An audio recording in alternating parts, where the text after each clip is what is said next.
नमस्कार जी। कहानियाँ यादों की में आपका स्वागत है। प्रस्तुत है फैसला आत्मसम्मान का भाग 13।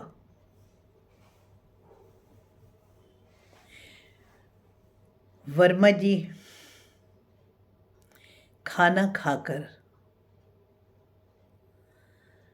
अपने कमरे में चले गए, लेकिन नींद तो उनकी आंखों से कोसों दूर थी।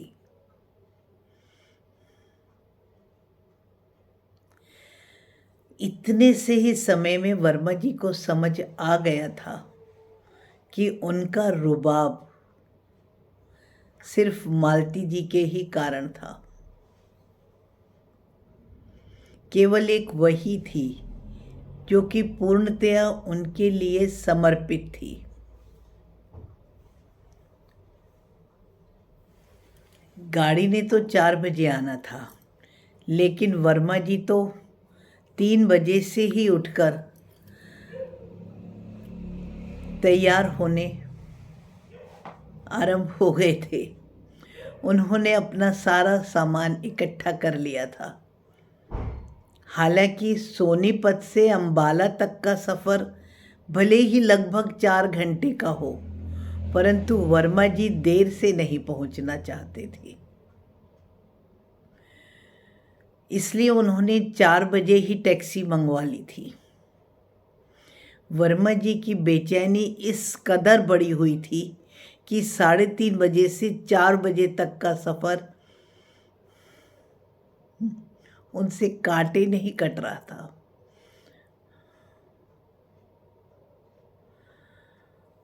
वह इधर से उधर चक्कर ही काट रहे थे।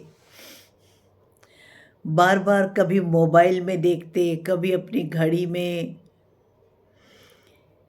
और अपनी पुरानी बहुत सी बातें याद करते जा रहे थे।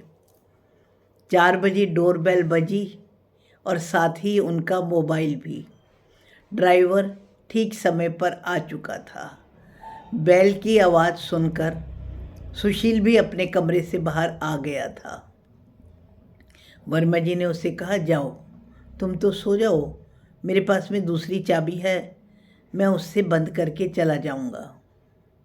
लेकिन सुशील सोया नहीं। गाड़ी में सामान रखने के लिए पापा की मदद करता रहा।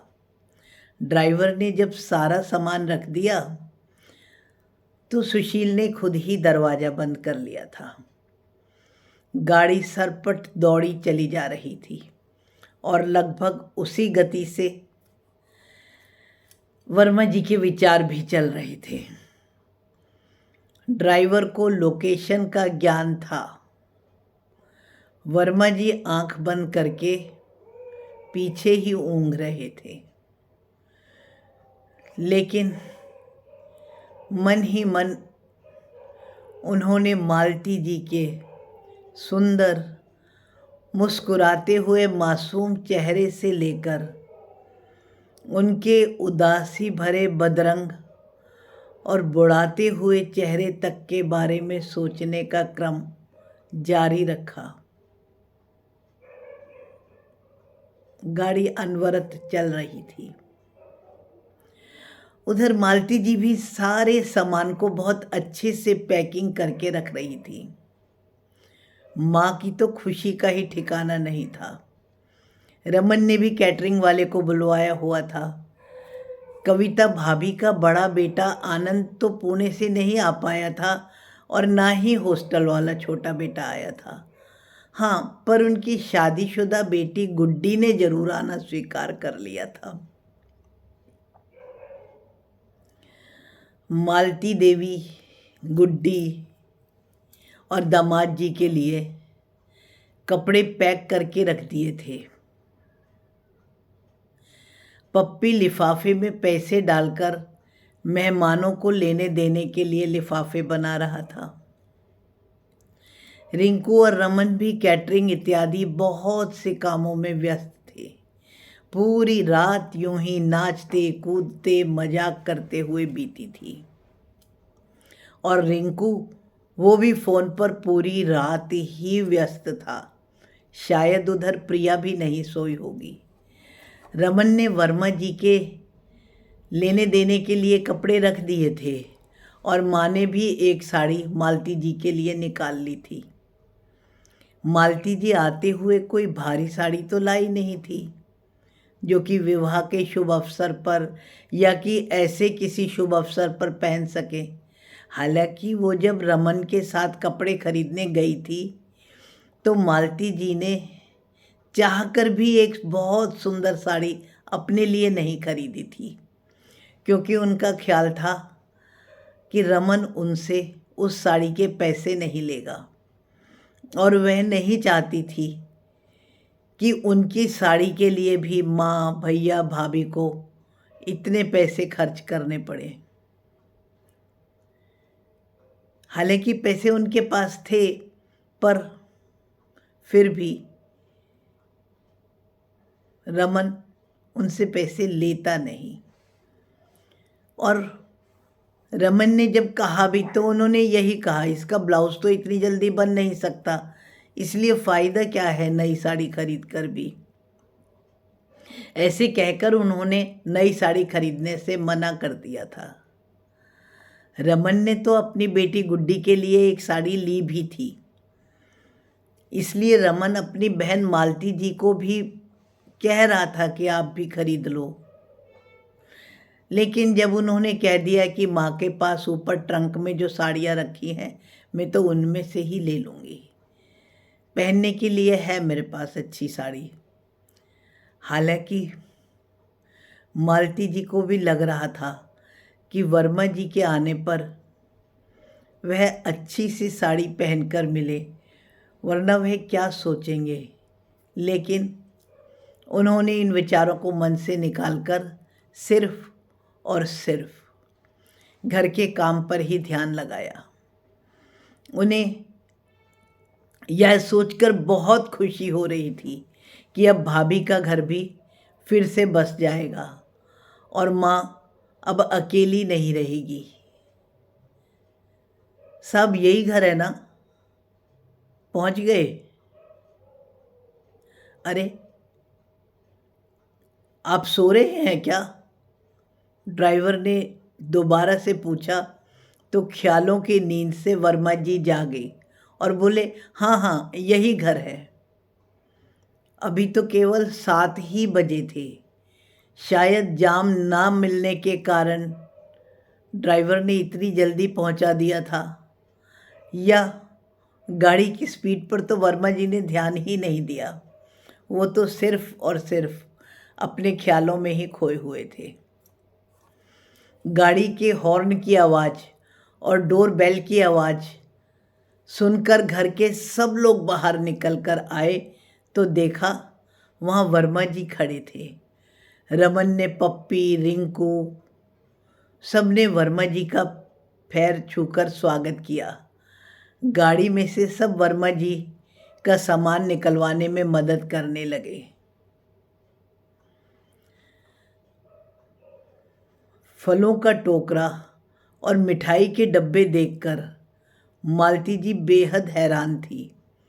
रमन ने तो औपचारिकतावश पूछा, जीजा जी आप ये इतना सामान क्यों लाए हो? माँ भी हैरान थी। उन्होंने भी वर्मा जी से कहा, अरे इतना सामान लाने की क्या ज़रूरत थी? आपका तो आना ही बहुत था, और खाने के लिए इतनी मिठाइयाँ क्यों लाए? आप तो मेहमान हो। वर्मा जी ने हंसते हुए जवाब दिया, इतने दिन से हमारी मालती जी यहाँ ही तो खा रही है, तो क्या आप हिसाब पूरा करोगे जीजा जी? कविता भाभी ने हंसते हुए पूछा। अरे ऐसा कुछ नहीं है, शादी में आ रही है, मुझे तो यह भी नहीं पता कि क्या लाना है, क्या रस्में होती हैं।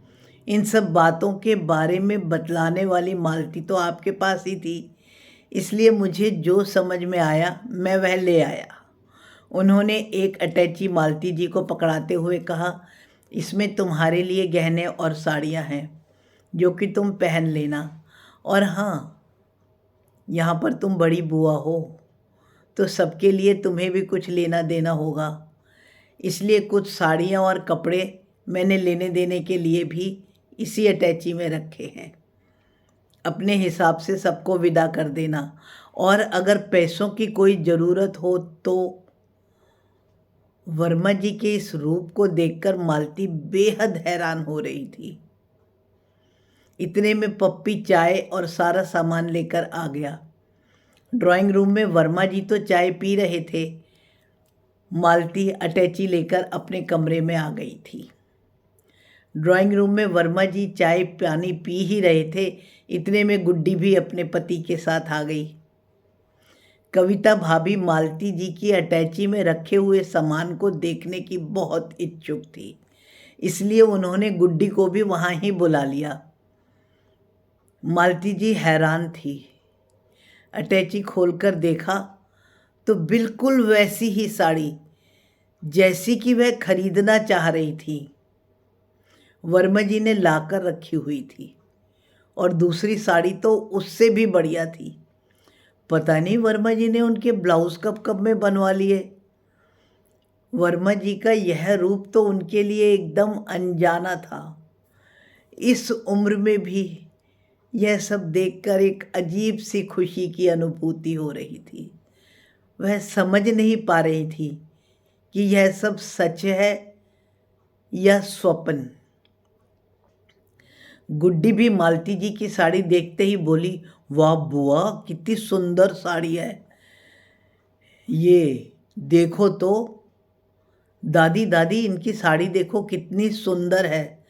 आपने जो रिंकू की बहू को साड़ी देनी है ना, उससे तो आपकी साड़ी ही बहुत अच्छी लग रही है ना बुआ जी।